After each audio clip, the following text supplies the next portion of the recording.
c'était ma toute première croisière. C'est vrai qu'en général, je prends le temps d'aller sur l'eau pour les entraînements, pour les courses. Je suis très compétiteur et à chaque fois, j'essaie de m'évader en allant faire autre chose que du bateau. Et là, cette opportunité de pouvoir avoir un bateau rapide sur lequel on a quand même quelques sensations et de pouvoir aller l'essayer pendant une semaine en mode croisière avec des copains, c'était vraiment une belle opportunité. Et c'est ça qui était assez chouette, c'est qu'on a pu faire quand même quelques milles avec le J45 notamment. On est parti des Sables, on est allé à l'île de Ré, on a passé pas mal de temps finalement à l'île de Ré, La Rochelle, à tourner dans le coin, faire des mouillages, c'était mes premiers mouillages. Voilà, se poser à l'apéro avec des potes, découvrir la wing.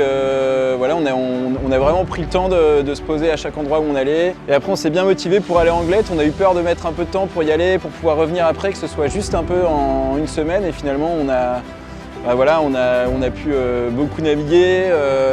Le bateau allait bien dans les petits airs aussi, donc ça nous a permis quand même de pouvoir avoir des moyennes assez rapides tout le temps et donc de pouvoir aller assez loin, quoi. Et on a fait environ 400 000 je pense de navigation.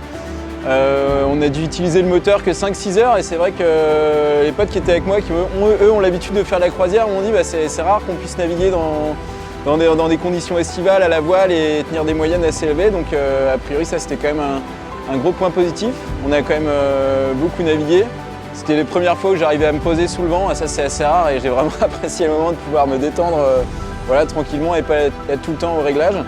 C'est vrai que c'était tout confort et non pas forcément par rapport à l'IMOCA parce que voilà, on a vraiment zéro confort, mais même c'est vrai que quand j'ai l'habitude de partir en van, etc., on n'est pas forcément bien outillé pour cuisiner, pour avoir un minimum de confort. Et là c'est vrai que je cuisine jamais à la maison par exemple.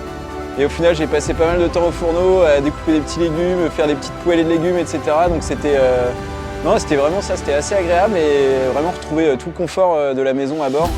Ça, c'est quand même rare qu'on puisse barouder comme ça et en même temps le faire de manière confortable, quoi.